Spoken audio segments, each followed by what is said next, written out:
All right, I have my handy dandy drawing the iceberg guide page that I'm gonna use to help me draw my iceberg. Now, step number 1 is draw a horizon line near the top of the paper.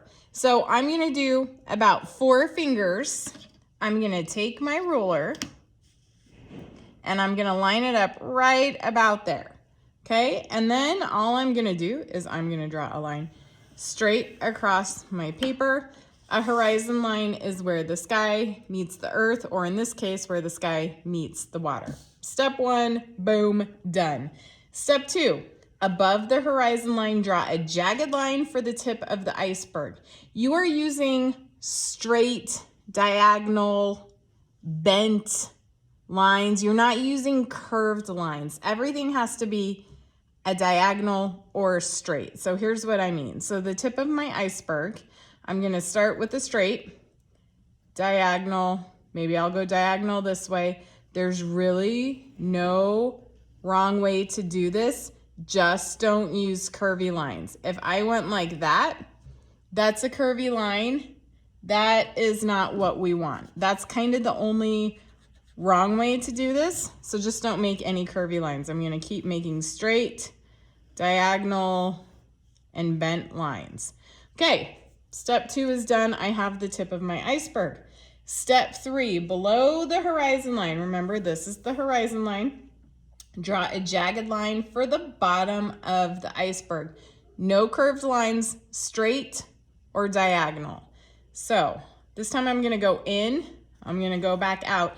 And icebergs, a lot of times they kind of come into a V. So I'm gonna start really wide and I'm going to bring it in down at the bottom. So I'm just gonna keep making diagonal and straight lines. Once again, there's no wrong way to do this. Everybody's iceberg is going to look different, and that's the way we want it, okay? I did this side all the way down to the bottom, and I'm gonna come over here and I'm gonna do the same thing. If I do that, that's not gonna look like an iceberg. That is a curved line. We don't want curved lines.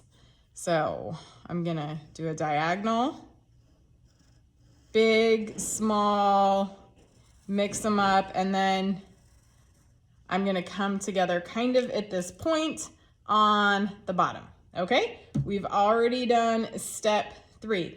Step 4, inside the top of your iceberg, you're gonna make dots that are spaced out at least a finger width away from each other. You're gonna do the same thing at the bottom. In my example here, I let you know I put 8 dots on top, 22 in the bottom. You do not have to have that many. You might have more, you might have less. So here's what I mean. I'm gonna start at the top. I'm gonna start doing dots like this. I'm doing mine pretty dark so you can see. If you just wanna do, a light dot, that's fine. Make sure there's at least a finger between them. So if I did a dot right here, those would be too close together. So I'm gonna erase that one. And I'm just gonna I'm not gonna do too many dots, otherwise things are gonna get super duper crazy. I'm gonna erase that little baby one I made. And let's put one right here. Okay, and then the bottom of the iceberg, I'm gonna do the same thing, making sure they're spaced out. So once again, that's gonna be too close together. You wanna have at least a finger between them, maybe even a little bigger, because my finger is probably bigger than your finger. So I'm just gonna keep going. No wrong way to do this, unless you put them too close together. That's the only way you can do it wrong. Like I said, everyone's iceberg is going to look different, and that's how it should be. Okay, I think that looks pretty good. So my next step right here, I'm gonna start at the outer corners. So I'm gonna start here at the top of the iceberg and connect both the areas that bend outward and inward to a dot inside. That sounds confusing. All I'm doing is I'm playing a random game of dot to dot. So I'm gonna start drawing lines from my dots like this. No wrong way to do it. You're just drawing lines to your dots. And then, so I've done the edges. Now I'm gonna start connecting them however I want. You do need to use straight or diagonal lines. There are no curvy lines at all in this project.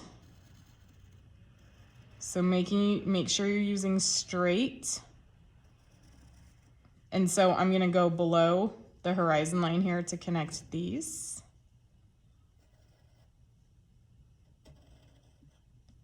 I know some of you are gonna wanna use a ruler. You absolutely do not have to use a ruler. If you use a ruler, it might just be harder than it should be. Okay, so just think about playing dot to dot, except there's no numbers and there's no curved lines. You just keep drawing lines between the dots. So again, I'm gonna go to the edges now that I'm below the iceberg. I'm gonna do that part first. Like here, I could go to this one or I could go to this one. No wrong way. I'm gonna go to this one. And then here, I'm gonna go to this one. And if you feel like you need to add more dots as you go, like I decided I wanted a dot right there, you totally can. So I'm gonna get all my edges done here. And then I'm gonna do the same thing. I'm gonna connect. So now I'm just gonna start connecting straight or diagonal. Just no wavy, curvy. We want it to have this nice kind of sharp look to it. Okay, so I'm gonna keep going until all my dots are connected, which I have done on this side.